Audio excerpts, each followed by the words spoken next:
issue. Okay, the live stream of the Eric Zane Show podcast. Brought to you by two amazing sponsors. First of all, Blue Frost IT, in business for small and medium-sized businesses in and around West Michigan and beyond. As your workers are working from home, if their tech setup goes kablooey or they need an upgrade, you need to call Blue Frost IT, 616-200.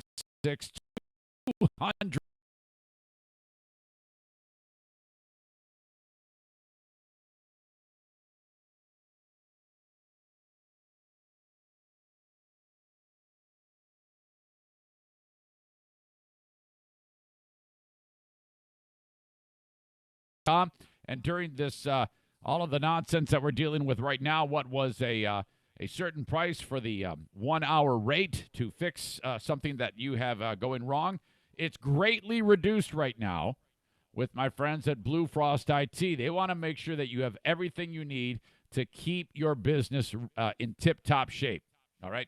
And while you're at it, think about a monthly plan with Blue Frost IT so that you can be constantly monitored and, appropriately maintained. Let them describe to you how they do that when you call them at 616-200-8550. Thank you, Blue Frost IT, right there. As well, I have the Kent County Health Department. You can see their sign on the door back there. The Kent County Health Department, my God, making sure that you and I have everything we need as we meander our way in uneasy, rough waters of COVID-19. One of the ways we're doing that is for the folks that are in need money is tight because a lot of people have been forced to shut it down. And while they try to figure out their next plan in terms of how to make money, the Kent County Health Department wants to make sure that you and your family have all the food that you need with the WIC program. Now, that's funded everywhere. We've been funding it, so it's ready. Okay, that's what we prepare for. 616-632-7200. If you need to take advantage of this, swallow that pride. Call them. They're going to make sure that you're fed. You get a debit card. You buy all the WIC-approved staple foods, and off you go. 616-632-7200. Call them. That will help out. All these various things that are in our infrastructure will help you to be fed. Food banks, things like that. I was talking with Zaniac Sarah. She talked to me about how a local organization is just no question. You put a bag in your car, and then you're on your way. So that's just part of it. Thank you to the Kent County Health Department for being part of the Eric Zane Show podcast. Okay, we're getting started. Thank you very much. Welcome new people who may be watching this, and they're all kind of hate watching and pissed off. I'll get to that in just a bit. But it's time. On your mark, get set, go!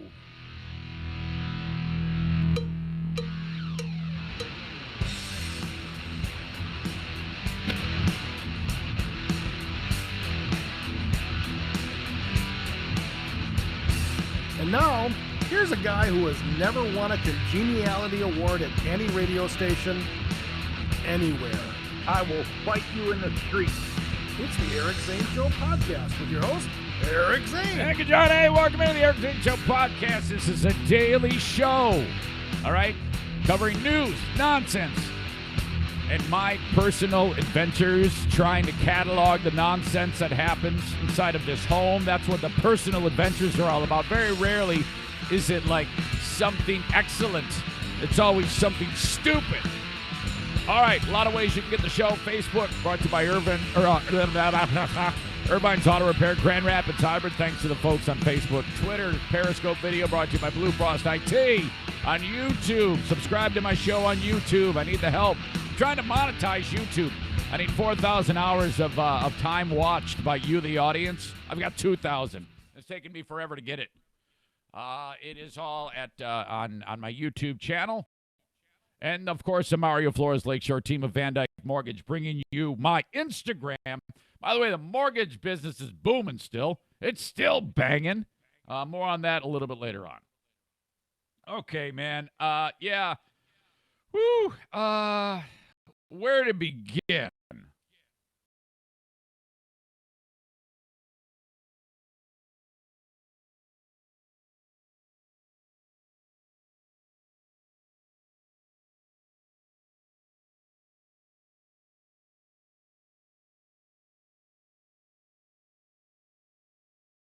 sit there and do extended massacres of the idiocy that happened in Lansing, Michigan yesterday with all these kooks. It was horrible. I felt the but I will talk about it. I felt the anger welling up when I was watching Leon Hendricks' Facebook Lives interviewing all of these people, and it was I felt embarrassed. I felt bad. And I was like, how the fuck can they think like that? Which is probably what some of you feel about me.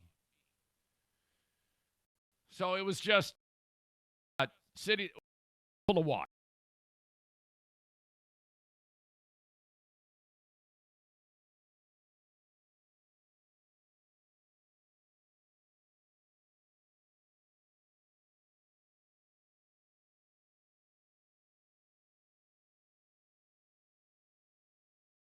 To try to curb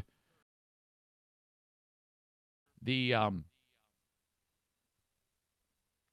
amount of destruction and death from COVID-19.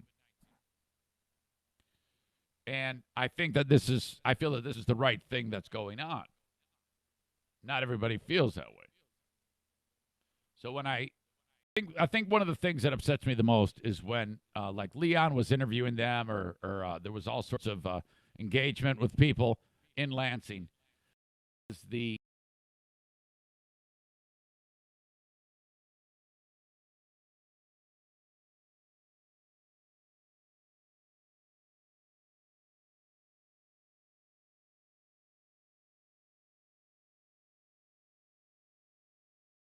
myths.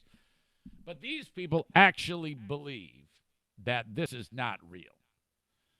Not as intense, but still is equally stupid, is the idea that the governor is doing this to benefit her, that she's intentionally trying to destroy the economy, that she's intentionally, this is all, and I want to shake so much. So that all happens, but I feel like now is a cooling down period. But as the day unfolded yesterday, and I've kind of been out front of this. It's weird because if you've watched or listened to my show for any amount of time, I've made it clear for months and months and months that I'm going to vote for Trump. And just saying that hasn't really had much of an impact over the extended time that I've talked about it. And I've made it very clear that outside of saying that's who I'm voting for, I'm not endorsing. I'm not saying you should vote like this. I'm not doing anything. I'm just saying personally this is what I'm going to do with my vote. And I shared that with you because I share everything with you. I don't want you scratching your head wondering what I'm all about. I never want that. I always want you to know what I'm thinking.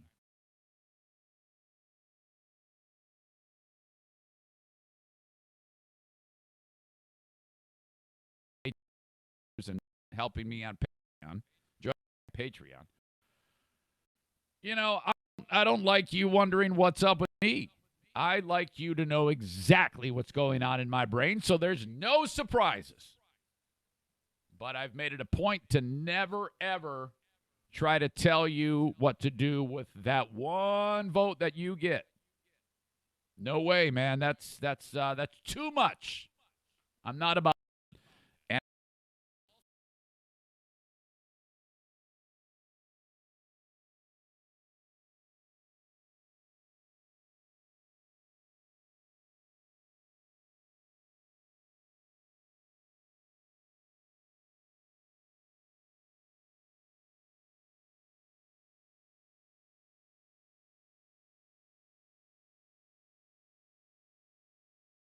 of the green dot I can't control.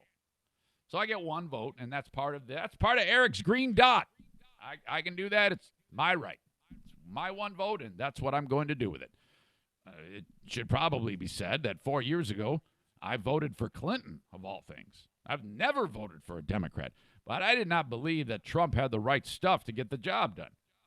After watching that guy perform, I feel comfortable enough for my vote to jump from the blue to the red.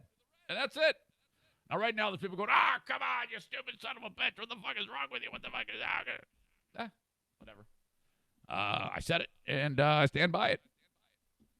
I'm not going to say that I'm proud or not proud. It's none of your business. I'm not going to say a damn thing other than that's who I'm voting for. And I'll leave it at that. But what was interesting to me and actually was a bit upsetting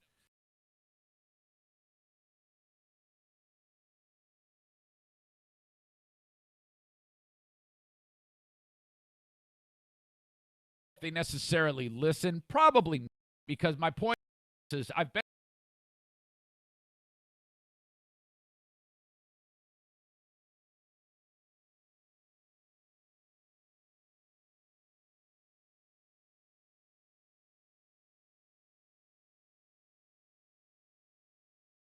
that's what I was saying in a joking way because somebody pointed that out to me because they said, Eric, you're rare, and I don't believe that. You're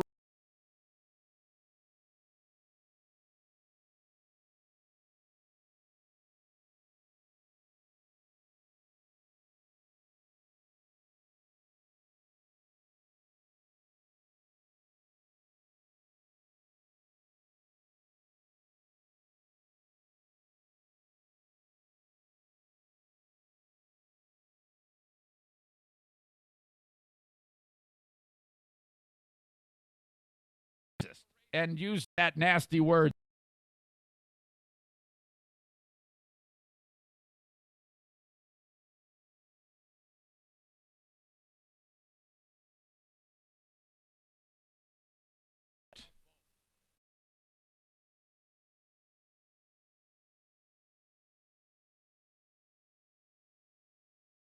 She's wrong. I'm not judging her in any way, shape, or form. I don't care.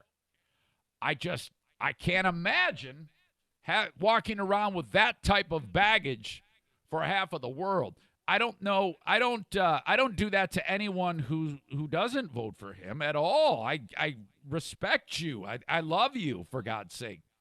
And at the end of the day, if your candidate wins,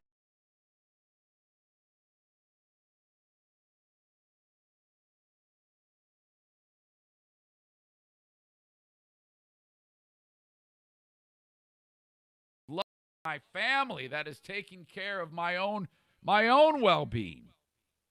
I'm not going to throw myself into anybody else's business, and I find that this way of that people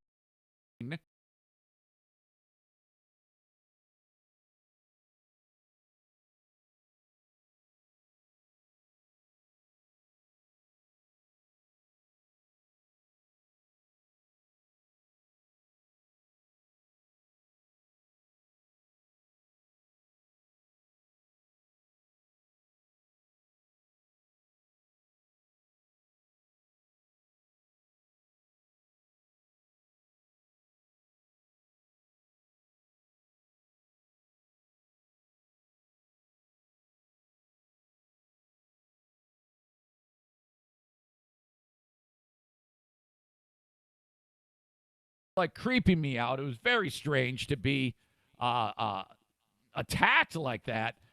And I was like, well, if that's what it takes to get to the true audience, the true people who really care about me, well, so be it. I'm not going to let that bother me in any way, shape, or form. You may think that I'm an enigma. You might be like, how is he this, but not believing that? I guess my goal is to keep you guessing. I have no idea. Like I said, I dice in the Yahtzee cup, throw it out there, and whatever comes up, comes up. That's how it is. Take it or leave it. That's how I feel. I hope you can understand that the approach of hating people based on their political beliefs, in my opinion, is a lot of wasted energy. A lot of wasted energy. Just like I feel that ridiculous showing in Lansing was one of the biggest wastes of time I've ever seen. Horrible. Absolutely horrible. They were blocking the entrance to the freaking hospital. Holy shit. Awful. All in all, though, I think that today is kind of like a cooling down period, at least for the foreseeable future. And that's that. While I was in here trying to do my thing yesterday, I had my headphones on. I was recording some music, getting ready for the Zane Asylum on Q100 up north. And the door opens up behind me, it whips open, and I hear a voice. It's Diana's, but I got music. I'm playing like whatever, recording. And so I pull off the headphones, like, what's going on? And she goes, the dogs escaped. The neighbors are calling. They're roaming the neighborhood. Fear creeps across my heart. The first thing I think is that they're going to go over to the crazy guy on the next street's house that I was telling you about, and he's going to shoot the dogs. So right away, scenarios are dancing around in my pea-sized brain. I get up from where I'm sitting right now, and I go running down the steps. Now, I'm wearing a pair of sweats. I've been wearing sweatpants for like 2 months.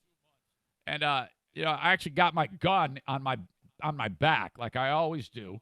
And I realize I'm going to have to run. So I like take the – I'm outside in the backyard. What? No one can hear you. Really? Oh, really? Oh. All right, thank you.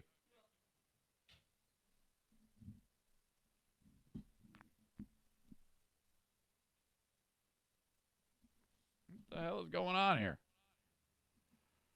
Hold on, folks. Diana just revealed to me that I may not be being heard.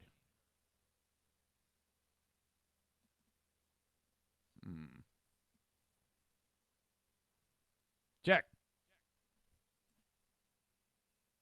No one can hear me. Can you? You can see me, right? Well, that's 2. No idea how it all unfolded, but well, no, actually, I do have a little bit of an idea. But let me go immediately. What just happened? I'm in here doing my thing, talking about this this story, and I get a tap on my shoulder, which freaks me out because I was so like into the story. And it's Diana. She goes, no, and she says, no one can hear you. So I'm like, what? So that's all she says. She says, 2 people reached out to me. No one can hear you. I'm like, huh? Okay. So then I stopped the feed, and I guess I just restarted it. And I look at the comments on Facebook for the people that are watching it live, and they're like, no, we can hear you. It's just frozen. So, like, what Diana said is, I guess that wasn't accurate. So you were hearing me when she came in the room? Is that is that how it was? I'm not sure. So I guess when I do finally get this done and start back over and look at it, then I'll go, oh, I see what happened. But, yeah. So, what's interesting is early on in the podcast, I did get a message right here on my monitor that said that there was some bit of technical hanky-panky. It's always weird when you get like a warning. Hey, this is going on. Something bad just happened. It's like, oh, well, nothing I can do about it. I'll find out about it later if there's a problem. So I just kept going. I mean, so all right. I think now we're on the right track. Yeah, whatever. Where was I though? So Diana came running into the studio, similar to what she just did. I think that's where I was in the story, where, like, I'm talking about Diana running into the studio, and then she actually comes into the studio. That was weird. So, like, she goes, the dogs are out. The dogs are out. They've escaped. We've got this pen. It's like a kennel. And so I had Benny, the one-eyed wonder dog, out there, along with O'Neill and Bruce. Daisy, we didn't want her out there because in case she decides to get the bug up her ass, she's going to kick the shit out of all 3 of those guys. So they're out there, and somehow, as what we learned is that the dogs managed to actually open the gate. No idea. No clue how this happens. But now, you got to understand, Benny, his demeanor, as I've indicated to you, is much like he's always nervous. God knows what happened to that dog back in the day before we got him or invited him into the house and adopted him. But that gate swings open, and the dynamic between the three dogs had to have been like, hey, Benny, let's go. Hey, Benny, let's go wander around the neighborhood. And then Bruce is like, yeah, let's go, man. Come on, let's go raise hell. They're never going to catch us. Come on. And then Benny just kind of looked at him and said, fuck that. I'm going home. I know where my where all the good things happen, and that's that back door. So by the time we get to the back door, Benny is at the back door. He has just come home. The neighbor had called us and told us that they were out wandering around. So Benny immediately goes to the back door. I'm like, he's such a good dog. He's such a great, great puppy. So we let Benny in, and he's, of course, all worried and scared, freaking out, And I'm like, okay, easy, big guy. All right, we're going to calm him down, but then we got to go because Bruce is impossible to catch. The only way to catch Bruce is to actually run, and don't stop running. It's the hardest thing in the world, as fast as you can without having to stop. So you might have to back off your intensity. It's like Joe Morin would know. It's like a freaking track workout. But you got to go for more than like 5 minutes, so you can't really go pedal to the metal because you can only run at top speed for like 30 seconds, and my top speed's not that fast. So in the past, I have in order to track Bruce down, it is quite literally you have to keep trailing him until he gets exhausted. And if for any chance I fall out of shape where I can't keep up with him, if I get that far out of shape, then he's going to keep going. The last time he got out, he finally got exhausted, went onto someone's porch and laid down with foam coming out of his mouth. And then I was like, you fucker. Put him on my shoulder, carried him like a sack of 10-pound bag of flour, and went home. So right away, I'm thinking, oh, God, this is what it's going to be. So I go running out of the back door. I got my pistol on me. I take the gun out, and I lay it like in the shed so that I don't have to run with a gun on my on the hooked onto the string of my sweatpants. I'm wearing my slippers. Well, this is going to be terrible, man. And sure enough, I run through my yard. I run through my neighbor's yard. I go through my neighbor behind me's house, and there I see them on the next street in the cul-de-sac, about 5 doors down. These two, of course, these two assholes stick together. They're like a couple of rowdy brothers, who are just enjoying their time together. They're inseparable, O'Neill and Bruce. Absolutely. It's like they're twins. And then I see a dude walking out of his house. And you're thinking, oh, no, it's that guy that Zane got into the fight with. It's him. Oh, no. No, it's not. It's a guy I don't know. And he's going out to get his mail. And I can see Bruce is interested in him. Now, if you stop Bruce, O'Neill's going to stop too. Okay? And so Bruce is there. Dude sees the dogs, and he sees me. I go, excuse me. The little one's going to run to you. Can you grab him? He goes, yeah, sure. Bends down. Sure enough, Bruce comes right up to him. Thank God. This was the easiest capture ever. Oh, man, was that a good feeling. And then O'Neill comes running up to the dude, too. His name is Andrew. He works at Van Eck Auto Body Collision Experts. They are on Chicago Drive in Jenison. Or would it be Granville? I think it'd be Granville. Yeah, it would be Granville. And I go running up to him. I go, man, oh, my God, thank you.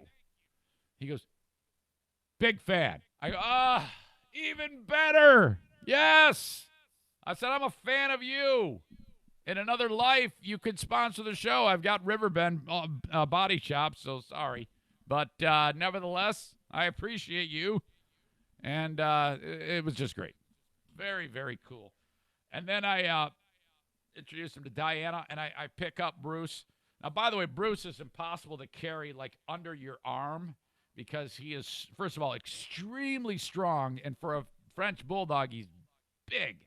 He is probably one of the bigger French Bulldogs you will ever see. And that dude is ripped. There is no – French Bulldogs typically are the short-legged, stumpy, soft, doughy, sleepy, lazy. Not Bruce, man. Dude is jacked. He is the Arnold Schwarzenegger of French Bulldogs and big. I would say Bruce now weighs about 43, 44 pounds. He's absolutely huge. French Bulldogs are about half of that. And you can't carry him under your arm. First of all, he's strong as shit, so he'll move on you. The only possible way to get him home is to actually lift him up and put him on your shoulder like a fireman. And so then I have to walk through the neighborhood with Bruce actually on my shoulder. And then he squirms. You got to be careful you don't drop him. You got to hold on to him tight. Wander my ass home. Diana takes O'Neill. Woo! Father, Son, Holy Spirit. My God. By the way, we've got a religious quandary here at the house. You know, I raised the kids Catholic. And then, you do your best, hoping that some of that sticks, that they, all you hope for as a parent is that they learn the golden rule. You know, treat others as you treat yourself or some hell. I'm still learning that rule. But, you bring your kids to school or to church, and, that would be nice if you went to church, you went to Mass. Like I said, we're Catholic. I don't think any of that stuck. Jim doesn't go to church. He's religious. I mean, he believes in God. He didn't go to church. And so, all right, these kids turn 18, and I'm like, they say, well, what, the most recent one is Madison. So Jackie is still practiced. She's like Creaster, Christmas and Easter, Catholic, okay? Madison, though, she's going to be 18 in August. So with her boyfriend, she started hanging out at, like, their church. And this is a rock band church, man. So she has been like, hey, I think I want to go to that church. I don't want to go to a Catholic church. So, all right, well, we'll talk about it later. I'm like kicking the can down the road. And so it finally starts to manifest again, and I'm like trying to avoid the conversation, whatever. I know it's going to be weird. And then she gets upset. She goes, you never want to talk about this. It's my choice. I want to do what I want to do. And I go, all right, well, do what you want to do. I don't care. You think she goes, what? I go, well, yeah. I mean, I'm not in the business of making people, that goes against every fiber of my instinct to be the guy to tell you that you have to do this. I go, look, the way I look at it is you're still going to church. We're both Christians. And you were baptized Catholic, you're still she goes, I'm not Catholic anymore. I go, well, technically you are, but do whatever you want to do. That's your choice. No. Believe in Jesus, you believe in God, I love you dearly. I'd love you no matter what. Come on. You know me. Really? That's it? Yeah, that's it. Come on, wake up. Go to Rock Band Church. Enjoy the drum solo. It's not for me. It's not what I'm into. But I'm sure there's a lot of people there that love it, and they, abide by the golden rule. And you're a good kid. Have at it. Have at it. Oh my God, seriously, leave people alone. That's like my new motto these days. You take care of you, I'll take care of me. I'm not going to criticize you or tell you nonsense because I don't feel that's bullshit. People got to learn to do that more. I think that is a big problem in the world today. That's the reason for all the fighting. Like, you don't like what I like, so I hate you. What? Okay. Fuck it. I don't give a shit. Good news, folks. At some point, we got some celestial excitement today. Yeah. How about that? That means I'm not looking at the comments on Facebook because I don't want to see snooze, boring, fuck you, Zane. Fucking A. How can you not love this shit? Pisses me off so bad when I see fucking boring. All right. Not tonight. Tomorrow night on Zoom. Another edition of the Eric Zane Show podcast, Fear Bunker Trivia Challenge number 3. Oh, my God. This is a Patreon-only thing.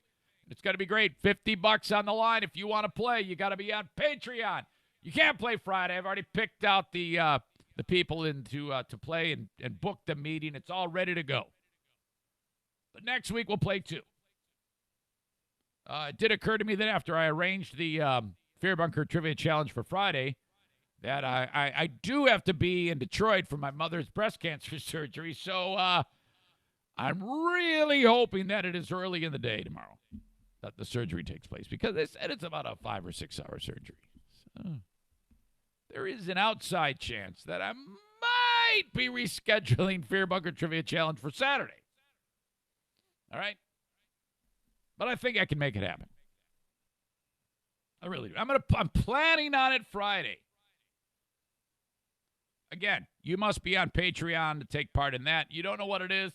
Go to my website, ericzaneshow.com. I'll explain it all. It's more of this and that and other fun things, and it's $5 a month to start. $10 a month, you get all the video, and I buy you a T-shirt. There's a lot more to it. Smarter Than a Former Drug Dealer Trivia with Dale. It's great. It's really, really turned fantastic, and I'm so happy. That's the thing that got me going to do the regular podcast, the free podcast, that I can make this my job. Thank you. All right. The Mario Flores Lakeshore team of Van Dyke Mortgage, there they are right there. Mortgage business still clicking along. 231-332-6505. 231-332-6505. Reach out to Mario and his staff if you need a mortgage. First-time mortgage deal for you, first-time home buyers, maybe 10th-time home buyers. Maybe you're looking for a refi. Maybe you need money out of your home because you're out of work. 231-332-6505. Mario will get you out of that garbage rental unit and into a home that is yours, man. And do your diligence, okay? Choose several different mortgage companies and interview them. Okay? Don't just go with one and say, all right, well, you're the one I interviewed. You're the guy. No. Take your time in this, man. Just make sure Mario's part of the process. That's how it works. A&D Cleaning. They want to clean your home. If you are in West Michigan, I want you to call Amy Porter, 616-550-3644. 616-550-3644 to get an estimate on how she can clean your home. Now, some of you do it on a weekly basis. Some of you would do it on like a one-time a la carte deal. That's fine. She can do it all, and you don't need to do anything. You don't leave out the vacuum. You don't leave out the bucket and the cleaning supply. She takes care of all that. Now, truth be told, she's not working right now. When the dust settles on this craziness, she'll be right back after it. But that doesn't mean you can't call her and say, hey, when the time is right, we're ready for you to come over and take a look at what the house has here. 616-550-3644. And finally, Bennett Flooring Installation. How about it? Jacob Bennett, man. He wants to give you an estimate. When the time is right, reach out to Jacob on flooring, laminate, vinyl, whatever, carpeting. He can install it all. Bennett Flooring Installation, 616-318-0167. Follow them on Twitter at Flooring Bennett. And if you need their website, take a look at some of their work. Just go to BennettFlooringInstallation.com, or if you can't get all that down, right at EricZaneShow.com. And the sponsor scrolls their logo. Click on it. Take you right there. All right. We got a pizza segment. One has to do with wildlife in pizza, which I think is the best damn thing in the world. What? What do you mean wildlife in pizza? What does that even mean? Shut up. You'll find out. In and around where I live, though, there is yet another local institution in pizza, and that is Sarah's Pizza in Hudsonville, Michigan, part of the Eric Zane Show podcast, Small Business Shout-Out. Hello? Mr. Rick. Yeah. How are you? It's Eric. Eric? Yeah, man. How are you? Oh, not too bad. You and, of course, the ultra-talented Phyllis are the owners of the world-famous Sarah's Pizza in Hudsonville, Michigan, correct? That is correct, yep. You also are parishioners of the Great Holy Redeemer. Yeah, but I haven't been there for a while. They've been closed. I know it. Have you been watching any of the streams of, like, Mass and homilies of Father Colin or anything? I have, yep. He's pretty great. I love that guy. Yeah, I do too. I think he's doing a good job. I've loved every one of our pastors over the years for different reasons. They've been there's always somebody different. I've never been one to like, I don't like, I'm out, you know? I mean, I know that happens from time to time. Sometimes people are picky, but I've liked all of them. Yep. Some better than others, maybe, but yeah, I think he's doing a great job. All right. So, man, Sarah's Pizza is part of the Eric Zane Show Small Business Shout-Out, and now you have been, how has your business changed? Can you maybe take us through it? You're a typical mom-and-pop pizza shop. Can you walk me through how this has unfolded for you and Phyllis?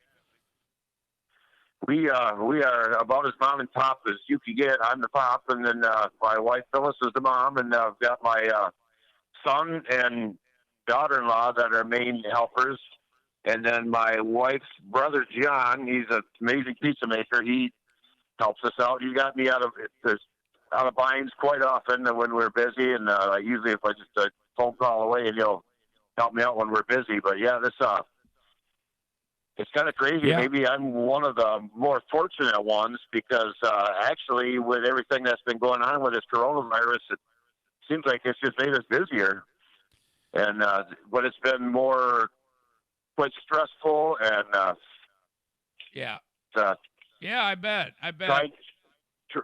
Trying to keep things on hand like normal. Like I've been trying not to. A lot of times I'll pick things up myself and run around town when I have the time and pick the things up that I need. But I've been trying to have everything just brought to me from distributors, so I don't have to get out. Trying to keep myself either at home or at the pizza shop as much as possible. I bet. As it's you start each day with fingers crossed that it's going to go well and the bottom's not going to drop out of it. You know. Yeah, and then a lot of the employees too are a little concerned about when things start happening. We've taken a lot of extra steps to try to keep everybody safe and healthy. We don't have any contact with our customers right now. We keep our door locked. If people order a pizza, they want to pick it up, we tell them to just call us when you get there, and if it's ready, we'll bring it out to you, set it on a table, you get out of your car and get it. Yep. If it's not ready, we'll call you back. And then for delivery, we've just been bringing it to people, setting it on their porch, and then we give them a call as we're pulling out of their driveway, let them know that their order's there. So we've been doing no touch altogether. But business has actually been pretty good. I feel sorry for a lot of people I've got a lot of friends and a lot of my customers that aren't doing so good right now because their business is closed down. And yes, and I'm very sympathetic to that. At the same time, I'm a little concerned at things like happening in Lansing yesterday. I actually did not like that. It was Yeah, same here. I can kind of see both sides of the story, but yeah, that I don't think that was good at all. Yeah, it A was lot of a little people weird. being exposed to the virus, possibly, and Yeah. yeah, You know, let me ask you this: in the pizza business, uh, have you ever been working your tails off and then an oven goes down? we have had that sometimes. Usually, most of the time, it's on a busy Friday night too. It's like Of something course. we'll notice something isn't working right, and of course, and I'm pretty handy. A lot of times, I can. If it's a minor repair, I can fix it myself. But then there's been times where we had an oven out. We've got 3 main ovens, and boy, we rely on them all. And Yeah. there's been times where one of them dies, and then we just got to tell our customers we're out one oven, so things are going to take a little longer tonight. Do pizza makers like yourself or maybe other members of the family at Sarah's Pizza in Hudsonville, Michigan, do they ever try to come up with the new pizza concoction that might take the world by storm? Yeah, a lot of times we'll come up with little ideas with the ingredients that we got, and we'll come up with little ideas. Just I don't know about take the world by storm, but we'll just make little creations for ourselves. Something out of the ordinary. We're trying little new ideas. And once in a while, if we come up with something that we think is good, we should try this one to see what our customers think of it.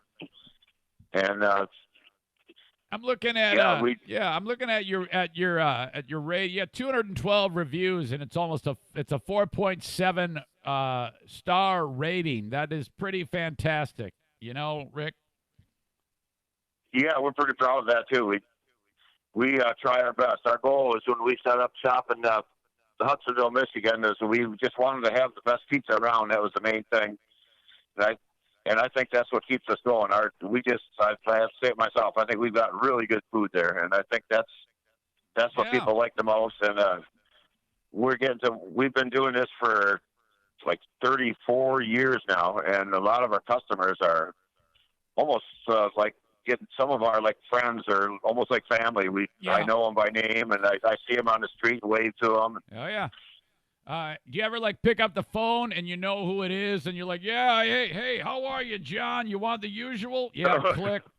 Yeah, we get that a lot, quite often. Yeah. All right. I'm looking at your website, sarahsPizzaHudsonville.com, and that's SARAS PizzaHudsonville.com. Looks great. Menu is complete, priced well, and you're doing a great job. You're lucky, so keep it up. Oh, yeah. Well, thank you. Yeah, man. The pleasure is mine. You guys, of course, 616-669-0800 as well. Keep it going. I hope you guys still survive and keep doing great and passing it along to those that are struggling, too. I know you're doing that as well, Rick. Oh, yeah. Yep. All right. Well, the pleasure's been all mine, and I'll see you at Mass once the dust settles or when I pick up a pizza, okay? Yeah, and I'm sure I can speak for everyone when I say I just can't wait for this whole ordeal to be over with this coronavirus and just to be a thing of the past. Absolutely. All right. Talk to you down the road, Rick. All right. Sounds good. Thank you. See you, buddy. Talk to you later. Yes, sir. All right. Bye. Sarah's Pizza in Hudsonville. Yeah, one of the few bright stories on the Eric Zane Show. Small. I mean, they're all bright. I mean, the idea that they're still trying to figure out their businesses and things like that, and the Verstrate family, that's great. I hope it continues. If you want to add to the list, I still get one or two a day of small businesses, and it doesn't have to be in West Michigan. It can be anywhere. If you got somebody in Portland, Maine, nominate them, man. Put it on the post. It's real easy. It's pinned right to the top of my Facebook. So what you do is you sidestep all the fights that I'm in on Facebook, and then you go to the one with Uncle Sam rolling up his sleeves, and that's where you will go ahead and leave the small business. Can be anywhere in the U.S. Please nominate yourself, okay?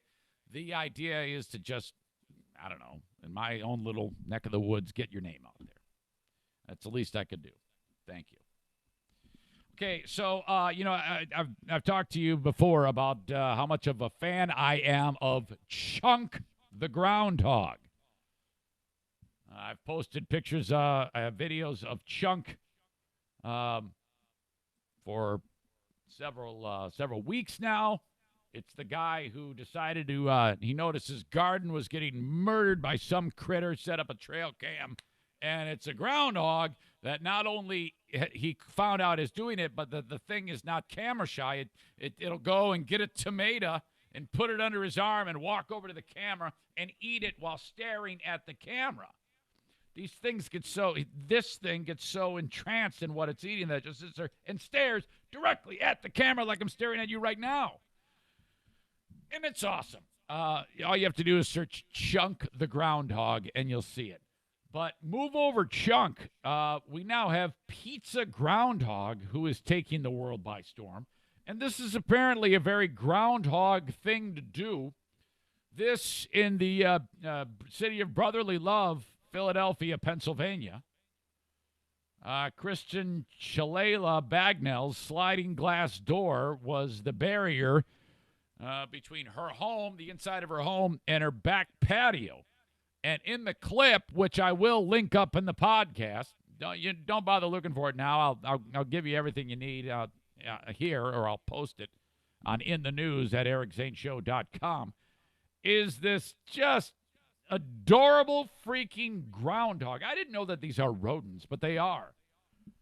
Big, fat groundhog has found a piece of Sicilian pizza and is just going to town on it and just staring right into the house, okay? So she's got the camera right up to Pizza Groundhog, and then she has two dogs, they look like a couple of pit bulls, that are staring at the groundhog through the glass. So it's just one of the cutest damn things I'm telling you, you got to see this. She told CNN that this went on for an hour until the groundhog finished eating and waddled away. Oh, they're so damn cute. My God. And they sit there with those huge teeth in the front, and they just sit there and eat like the guy at the dinner table who has no manners and just smacks his lips like a pig. And but it's cute as hell. I love the groundhog. So he ate like the whole piece of Sicilian pizza. Very underrated pizza, by the way. So the dog's staring at it. It's just absolutely great. They're saying it's giving Pizza Rat a run for its money in 2015. That was the rat that attempted to drag the slice of pizza down the stairs in the subway in New York. But there you go. You'll be able to see that in the comments of the podcast or on the site. I was also reading that in big cities where rats are prevalent, because consumers aren't out disposing of their food, the rats are freaking out because they can't find food. Well, whatever. And then I heard the other story that in some zoo, which I don't believe that this is happening. It can't be. That they're slaughtering animals to feed the other animals. And I'm like, what kind of zoo is the type of zoo that says, there is no more food in the world, thus go slaughter that sea lion and feed it to the giraffes? I don't want to be at a zoo where they have to slaughter other animals to feed the animals because they don't have any food. That's got to be the worst zoo in the history of zoos. If 1.5 months into this, they have to go and kill animals and feed them to the other animals that are still surviving. Can you imagine being a fucking giraffe, and you like eating leaves, and like, no leaves, so here's some penguin. What? Ugh. What the hell? As always, you can email Eric at ericzaneshow.com if you have any comments, questions, or concerns about what's going on in the show. I probably should have looked at that earlier, because I'm seeing all of these emails that are saying, "Oh my God, you're the whole thing is ruined. The feed is destroyed." Yeah, sorry about that. We started out the podcast earlier, and I suspected something was wrong, and the feed froze on me. And that was no good. But still, thanks for trying to let me know. Had I just went and checked on it, I would have had an easier time. But all right. Matt writes this, and I really appreciated this. Zane, the rants this week about the idiots defying the stay-in-place orders have been your finest hour. Holy shit, thank you. You could release 8 hours a day just ranting on news stories, and I'd listen to it. Please don't, though. I do have a few other podcasts that I want to get to. Then he says, maybe this will happen to the idiots. Stay healthy. And I'm like, maybe this will happen to the idiots. What do you mean? Like too many cavities or something? It's all tongue-in-cheek. We don't want this to happen to the idiots. We love the idiots. We just want the idiots to stop being idiots. In Japan, it's not good. There is a place known as the Hokkaido Prefecture. I don't know what that is. Japan's Hokkaido Prefecture, which accounted for the country's highest number of infections as the pandemic initially swept through Asia, has seen a sudden large uptick in cases, causing the government there to declare a state of emergency less than a month after lifting the order. The governor of Hokkaido, the country's northernmost main island and the largest prefecture by size, I guess that's state, made the announcement Sunday following nearly a week of double-digit increases in cases in the area, according to the Kyoto News Service. This is what is scary. We are facing a crisis of a second wave in the spread of the coronavirus infections, Governor Namoichi Suzuki told reporters in the capital of Sapporo. The declaration, which falls under a law revised just last month in response to the pandemic, allows governors to issue stay-at-home directives to contain the spread of the virus. Hokkaido declared a 3-week state of emergency in February that was lifted on March 19th. The prefecture had begun to reopen schools and was even allowing carefully orchestrated public gatherings. So they were like rolling it out slowly, which is what all these stupid fucking hillbillies in Lansing want to do. But the latest order reverses all of that. You see what happens? They weren't ready, okay? And now it's even worse. This is what's going to happen if the governor doesn't remain strong in Michigan. But the latest order reverses all that, asking residents once again to refrain from non-essential trips outside their homes and closing preferential primary and secondary schools until May 6th. The directive comes amid a resurgence in virus cases across the country that prompted Prime Minister Shinzo Abe last week to issue a state of emergency for several other prefectures in and around the capital, Tokyo, and Osaka. So, yeah. I noticed that in Shit-Kickerbergs up in Walgrave country that you're seeing, you look at the overall number, it'll say like 50 cases in the county, but up 10 from the previous day. And then the next day, up 14. And then the next day, up 18. So it's like death by 1,000 cuts. So I'm not saying I know what to do, but all I'll tell you is that in these little faraway places, way up north where there's waterfalls and bear and deer and rednecks and hillbillies and monster trucks, it is still blooming slowly. Yeah, forget Detroit. I get it. It's Detroit or Wayne, Oakland, Macomb counties, fucking war zone. Berrien County, also a war zone, which is kind of weird. Why in Berrien County is it? So, is this really turning into a black-white thing in Michigan? Because Wayne County is the biggest, and Berrien County has a large African-American population, and Berrien County is a shitstorm. There's a lot of infections in Berrien County. So I'm not sure what's going on there. I'm just looking at numbers and maps, and I'm like, Yeah, boy. But, yeah, definitely don't think that the answer is, let's go to work, and this isn't happening, you morons. All right.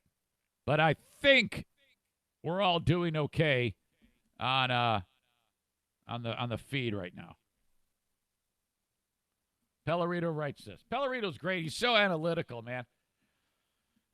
You got to be analytical if you tuck your T-shirt into your pants. Quick summary of what the issue was, Eric. It was strictly just a freezing issue. We could hear you fine. The video was freezing, but it was freezing up way worse than ever before. 2 seconds of feed, freeze for 10. 2 more seconds of non-freeze, 10 more seconds of freeze. When Diana came in, however, the feed was running smooth without interruption for about 2 minutes and may have worked itself out. Well, it was her beauty coming up the steps, guys. Poor thing. Comes marching in here. It was jammy time still. Jammy time all the time around the household. All right. Let's see. 1, 2. I have 3 stories left, and only one has anything to do with coronavirus. And the next 2 have nothing to do with coronavirus. Hey, how about that? I have T-shirts available at ericzaneshow.com if you could. Show your pride of the show, that you believe in me. It really helps when you buy a T-shirt. It really helps. They cost $25, $24.95. The shipping is free. For every T-shirt, most of that goes for other expenses like the T-shirt itself and to pay Larry and Jericho. But I get $6. $6 a T-shirt. It might be time for a new one. Go to ericzaneshow.com. Pick out the style you like. Different colors, different sizes, of course. Different blends of fabrics. It's all there. Long sleeve, short sleeve, tank tops, ladies stuff, hoodies, jogging pants, hats. It's all there at ericzaneshow.com. I've got I got you covered on flooring. As you know, Bennett Flooring Installation is going to install whatever you get. And I want you to buy it when the time is right at Johnson's, God, I'm just losing my mind. I almost said Johnson's Bennett Flooring. What an idiot. Johnson's Carpet One in Granville, Michigan. An institution in the area. They've been in business for 65 years. They're right on Chicago Drive. Whatever you need and the expertise that goes along with it at Johnson's Carpet One. And don't forget about Johnson's Discount Outlet. That's where Zaniac Kent works, and that's a little bit of a different scenario, man. You go in there, and it's kind of like, what do you got overstock in laminate? What's discounted in laminate? Here's your choices. I'll take it. It's one of those deals. So you're going to pay a lot less in that regard. But so you got 2 different avenues. You're going to go more of a budget thing. You do that, man. That's cool, too. Still great. Or head over to the main store, too. Find them online at Johnson's Carpet One, Granville. I'm sorry, I'm getting that wrong. I'm really struggling. I might have to do this one over again. One Granville.com. That's JohnsonCarpet1Granville.com. From their site, due to the governor's executive stay-at-home order for non-essential business, Johnson's currently closed until the order is lifted. Please check out our Facebook page for updates. All voicemails will be forwarded and monitored to our owner. We apologize for the inconvenience and hope you all are safe. Our heart goes out to our customers and community and look forward to serving you soon. Thank you to Johnson Carpet One. He's still working on your guns, though, from his shop attached to his house. Benjamin and Kyle. BK Guns and Stuff. All right. You can find them on Facebook. Please like them on Facebook. Key sponsor of the Eric Zane Show podcast. They can repair your gun. They can clean your weaponry. They can modify it. They can customize it, do custom builds, whatever it may be, firearms transfers. Reach out to them at 616-902-2447. 616-902-2447. In the unlikely event that the apocalypse hits, you need to have stellar weaponry, all right? I'm not really using that as a selling point. I don't even feel good about that. But call them 616-902-2447 today. Okay, so Metro Detroit, the Livonia area, there's this little kid, 8 years old, plays hockey. And on Channel 7 in Detroit, there's a dude that does sports. I really like him. His name's Brad Galley. He's always he's a smiley, good-natured dude doing it's time for the sports report on the local TV station. And he covered this 8-year-old kid, Owen McGlinch is his name. And McGlinch had been featured on the news before, back when he was 6. On his 6th birthday, he had a hockey game, and he scored a hat trick. So this kid's pretty damn good. And, 2 years later, they've got him on the news again. Not for playing hockey, though. It's hockey-related. Typical hockey player move. This is something that Joey Hicketts would do. The kid had a loose tooth, a molar. And so the idea was, let's get it out of your mouth, but let's do it in a fun way and record it. The mom and dad and the kid tied a string to the molar right there, around it, and tied it. And then they took the other end of the string. They had drilled a hole in a hockey puck. They put the other end of the string through it and tied it tightly onto the hockey puck. So then the kid puts the puck in front of him, which is attached, has a string on it attached to his tooth, and then he winds up and drops a super hard clapper, and kablamo, the puck takes off at 5 million Marty Firk miles an hour, and when it hits the end, it pulls that tooth right out. And in the slow-mo, I'll link it up so you can see this shit. You see it go plink. It falls right out of his face, and he has a slight twisted-up face fuck, that hurt. And then he drops to a knee, and he picks up the tooth. He looks at the camera, and he nods with this look on my face, squinted up eyes, yeah, I just did that. Shit, yeah. Hockey players are defective. These are weird people, okay? They're great. I love them all. The only thing that's weirder than a regular hockey player is a goalie. Now, that's just absolute horrific. You don't even want to associate with goalies. They're all insane, okay? But hockey players are the strangest people on God's green earth. And obviously I see 85 million hockey games a year. And I'm glad I don't play because I'm already weird enough as it is. But what a sick bunch of animals you are. What a bunch of fucking kooks. This is Galley's audio from that video. An 8-year-old hockey player from Livonia had a loose molar.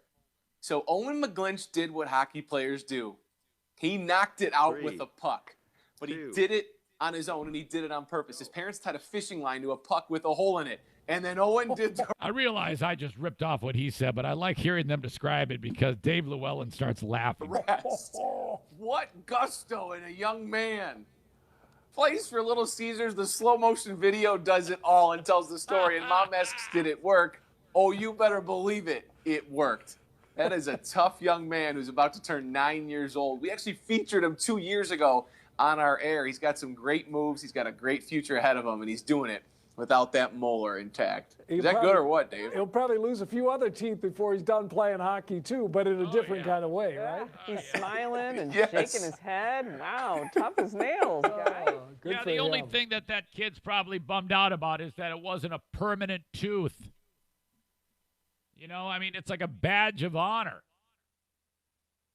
Giovanni Smith, oh, God, his busted out tooth. Hicketts, it's just horrible.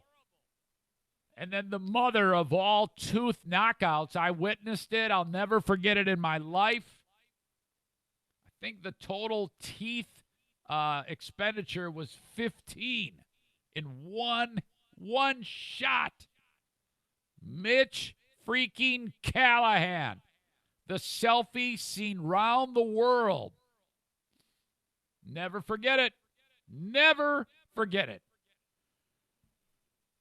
The slap shot left the stick. I think it hit another stick, and then it hit Callahan in the mouth. Well, we didn't know it hit him in the mouth. All you see is this body go down like a ton of bricks. Not down for long. Up in an instant. Hand over his face, so you're not really sure what's going on. Trainer comes out with a towel, puts it right over his face. Like, oh, boy, Callie might have took one. He might have clipped a lip or something like that. Oh, boy, that's rough. Oh, he's going right to the locker room there, Larry. Yeah, boy, Bob, that's something. Boy, yeah, we'll get an update. I'm sure they'll probably just stitch him up. He'll be right back out there. Callie won't even miss a shift. Well, a minute or so passes. And then in the radio call, you hear Kaiser like, oh, now he dumps the puck in. He skates around, shuffles it along over to Lashoff. And then you hear Larry Figursky, who's doing the color commentating, but he's not speaking. He happens to get a notification from Mitch Callahan on Twitter. Callahan has taken a selfie of the damage of 15 teeth knocked out of his fucking face, and his lips are split wide. It's horrible. And Callie took on his own, opened up his mouth, took the picture and said, here you go, world. Worst selfie ever. And Larry sees it, and on the radio play-by-play, you hear, oh, God, no. Look at this, Bobby. Oh, my God. Oh, man, it was so bad. And then it made sense because as it started to go around the world, I remember seeing Lashoff.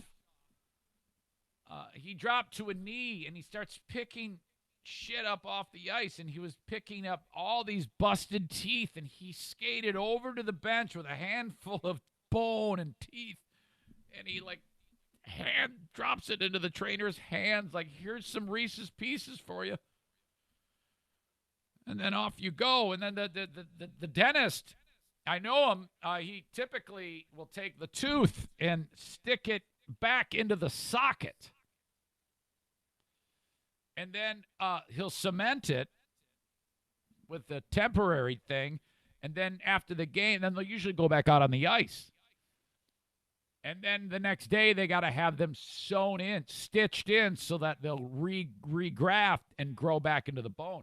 But he's sitting there, and he's like, I have 100 tooth parts here. They're all broken. They're like porcelain. Not a one was salvageable.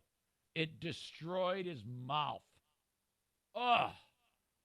The dentist that had to work with that probably had to retire after that. Probably never seen something so horrific. I'm going to link it up in this podcast. Mitch Callahan, the world's worst selfie. It changed the world. It was so bad. Oh. And I think he was proud of it, though. I really do. I think Mitch played in Europe this year. I think he's getting to that point of the career. Love that guy. I should get him on the podcast for Hockey Heaven, to say, hey, buddy, tell us about the, we were just talking about you, man. Can you maybe take us through it in retrospect? All right, I love this next story, man.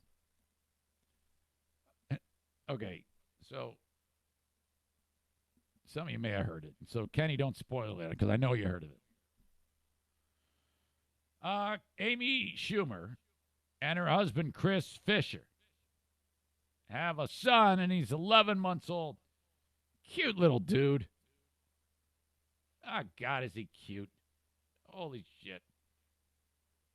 She's a big fan of the late Gene Wilder. So she went old school and called the kid Gene, which I freaking love that. I love old names that make it, that somehow show up again. Like Barbara. When's the last time you met a young Barbara? You got to say it right. Barbara. I like Gretchen. Gretchen's still used quite a bit, though. Even the ones that have stereotypical implications that it's a fat, ugly idiot who would have the name Beulah. Can you imagine being named Beulah and that everybody sees that and assumes you're like a hag that looks like a witch that like eats orphans, but you're actually hot? Oh my God. You'd be so popular with that'd be a great way to have an awesome name. Everybody would know Beulah. So that, So Gene is one of those old school names. People used to make fun of me for my middle name of Bernard. It's like, fuck you, man. That's my grandpa's name. I was named after my mom's dad. My grandpa was I guess he was kind of like an egomaniac. He was like George Foreman. He wanted to name all his kids after him. So he had a son, Bernard, and his daughter, my mom, is Bernardine. I mean, he actually made sure that it was pronounced. Everybody calls her Bernadine or Bernie, but he was like, no, it's Bernardine, or I'll put you under the steps and beat your ass. From what I've been told, he was kind of a prick. Yeah. So anyway, Schumer names the kid Gene Fisher. And it's the middle name that kind of gets it off the rails. She's got a comedian friend by the name of Dave Attell. So she took Attell and made it the middle name.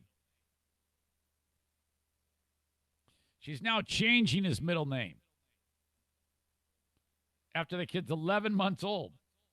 She said that the name sounded like a genital fissure. Almost like anal fissure, but so that isn't the worst part of it, though. It's Gene Attell. Sounds too much like genital. And, yeah, I agree with you. This is a good move on her part. It does. She wanted to save him the ridicule. You see, this is great. This is absolutely great, Genital, or Genital is too close to genital. So she said, all right, no way, can't have it. Do you guys know that Gene, our baby's name, is officially changed? She said on the 3 Girls, 1 Keith podcast, it's now Gene David Fisher. So it's like Attell's first name. It was Gene Attell Fisher, but we realized that we, by accident, named our son Genital. Podcast guest Claudia O'Doherty admitted she had realized that making a comment. Yeah, my mom pointed that out to me. Amy's called her son Genital, and she was right. Amy went on to reveal her dad's name is also David, so before later taking to Instagram to make a joke about the name mishap. Oh, like you never name your kid Genital Fisher. She wrote along with a selfie with her husband. Amy and Chris Fisher got married, whatever. So Gene David turns 1 next month. Great story. Excellent. I'm glad. I'm kind of glad you did it because the kid, he would have been murdered. There's nothing worse than a name that just fucking, you take one. How can you take even anybody who's had a name like Dick Head or Richard Head, how can anybody, who names the kid Dick these days? Is that even a thing anymore? Speaking of old school names, has anybody named their kid Richard? I don't think there is. I think we're too in tune with what's fucked up these days to name our kids stupid things. All right, as always, Eric at ericzaneshow.com. Let me check that. I want to make sure. Eduardo Mantilla wants to be in on Fear Bunker Trivia Challenge. I might have already included you thinking you would. Maybe I didn't. And Eduardo is married to Melinda. Okay? Eduardo is the lesser half. They're in Nashville, Tennessee. All right. Oh, man. various comments. It's never been so bad, Zane. It was so terrible earlier. I'm really sorry about that. Sometimes that happens. All right. I do cameos as always. Cameo.com/Eric Zane. So if you have one of these moron friends of yours who thinks that we need to go back to work and this is a coronavirus is all a hoax, have me call him an asshole. Hire me to do that job. I'm serious. It's going to set you back $15.99. Simply download the Cameo app or go to cameo.com/Eric Zane. I'm notified of it on my phone. I hit record. I hold the phone to my face. I tell your friend he is an asshole. He gets it. You get it. It's so much fun. All right? Just include to where it's going. Pass it along to him, however you want to get it to him. It's all at cameo.com/Eric Zane. I love those. As always, we teach CPL training on the podcast. I don't, but I have a guy who does. That is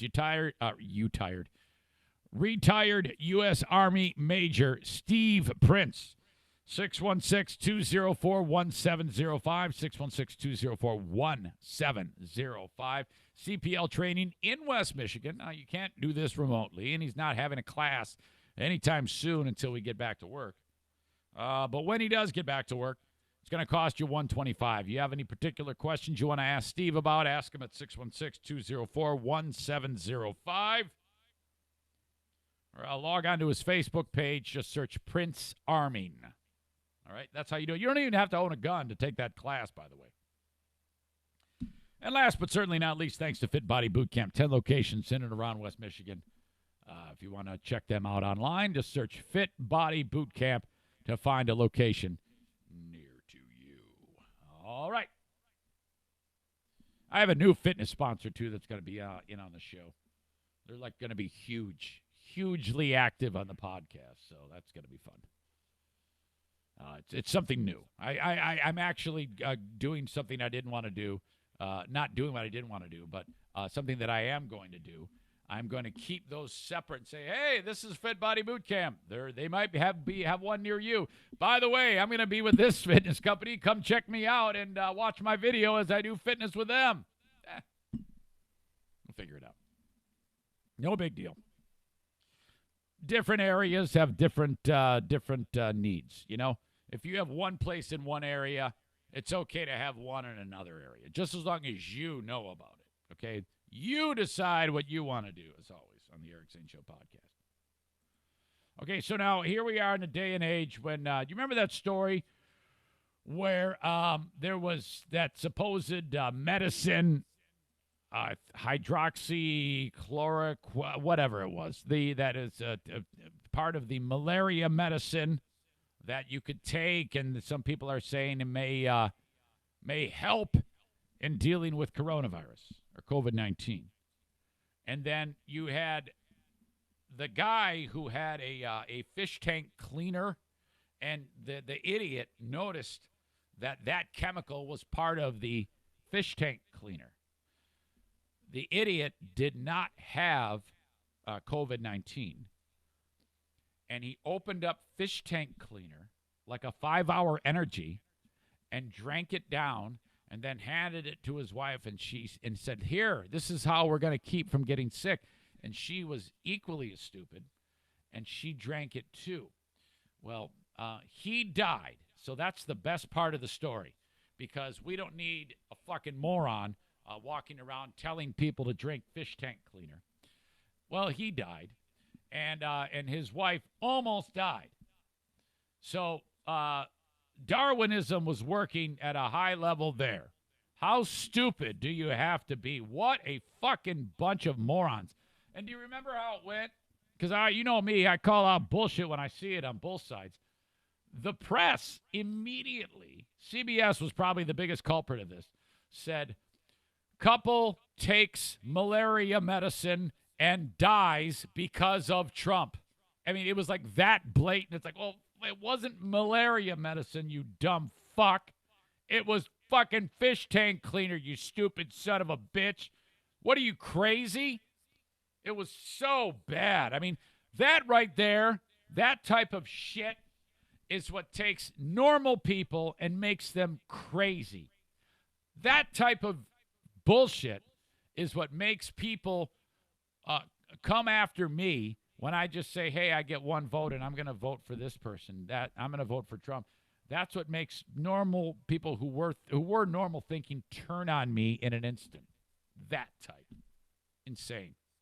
Well, with that as a backdrop, you also need to know that in the great state of Michigan, Michigan health officials are warning you,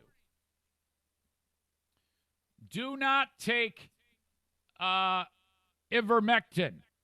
Ivermectin is used in treating, is the once a month heartworm tab that you give your dog. You know, it's the chewable thing. You put the sticker on the calendar with the dog happily saying, I want my heartworm pill. And then, whatever day of the month you go, you pop it out of the thing. You go, here you go. Here you go, Benny. And he chews it up and thinks it's a treat. He wants more. Like, no. You got to wait 30 days. We're going to give you another one in a month. That. The word got out, and I don't know how this happens. The word got out that the medicine ivermectin kicks the shit out of COVID-19. And then some idiot found out that ivermectin is in the heartworm pills. Guess what happened? People are popping the tabs out and going, oh, good. I'm cured. You can die. In fact, it's not proven to do anything in a human or a dog. People think that because in a petri dish it's killing COVID-19, that it must mean that it works in humans, right? Yeah, if it were only that stupid, you dumb bastard. The state of Michigan and the U.S. Food and Drug Administration had to release a statement saying, don't take your dog's heartworm medicine. Oh, my God. How stupid do you have to be? I'm looking back at what we've gone through. And in a lot of ways, I feel like COVID-19, I'm not sick of discussing this. I haven't had it up to here because of all the sidebar idiocy and dumb fuckery that is accompanying this plague. Eating your dog's heartworm pills because somebody indicated that in a petri dish, COVID-19 doesn't stand a chance against ivermectin. Holy crap. We cannot emphasize this strongly enough. The work being done was not tested on any living thing, said State Veterinarian Nora Wineland in the press release. It's an experiment in a petri dish. Yeah, who's the fuck who let this information out? You can't do this. It's your fault, too. As intriguing as the results may be at this point, they mean little to nothing in the actual prevention of treatment of COVID-19 in either animals or humans. Trump told me to take the fucking heartworm pills. The fucking A, man. I took it, and let's get back to work. By the way, I got some blowback because I said I hope somebody's monster truck slips into gear and runs over a few of them. That's a good joke. Fuck you.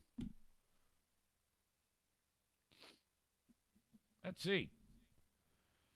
Ivermectin sold for use in animals has never been evaluated for safety in species other than those listed on the label and may cause serious harm if you eat your dog's monthly heartworm tab. My God. The drug was not given to people or animals in the study, which causes concern for medical professionals who are hearing of people eating heartworm pills to treat COVID-19. Oh, my God. They say, we understand Michiganders' concerns about COVID-19 and the desire to find a cure quickly, said Dr. Joni Cadlin, Chief Medical Executive and Chief Deputy for Health in the press release. She's being too nice. She should say, we understand that a large of Michiganders are stupid, and you're going to want to do whatever you can. But knowing how dumb you are, you need to stop doing this. The only way to end this is staying home and practicing good public health practices, like washing your hands frequently, wearing a homemade mask if you must go out, and covering coughs and sneezes. Has nothing to do with taking Fido's heartworm medication. These drugs will cause serious harm in people. People should not take any form of ivermectin unless it's been prescribed to them by a licensed healthcare provider to be obtained through a legitimate source for a legitimate reason at an appropriate dose. The box says good 44 to 56 pounds. Well, I better take 6 of them because I'm a fat fuck. You people fucking drive me insane. What is it going to take? So, all right, at the end of the day, I'm kind of left in no man's land with my thumb up my ass. Yeah, I'm voting for Trump. I don't care what you vote for. I don't judge you. Please don't judge me. And no, you shouldn't go marching on the Capitol. You're stupid if you do. You should stay home. I'm sorry you're not working, but you're going to have to figure some shit out. By the way, I'll tell you this right now. You know what else I'm not buying? Is the argument that because you can't work, that you can't earn money. You are so full of shit. If you would stop doing dumb things like protesting the government and wasting a whole day's worth of time and all that effort, I bet you could have found some temporary work to get you going, to keep you afloat piecemeal in the interim. It sucks. It's no fun, but you can do it. So shut up. Go out there and do it. Figure out something. Use that beautiful brain that baby Jesus died for. Go and get after it. Quit wasting yours and everybody else's time with your stupid, grandiose monster truck rallies. You bunch of fucking morons.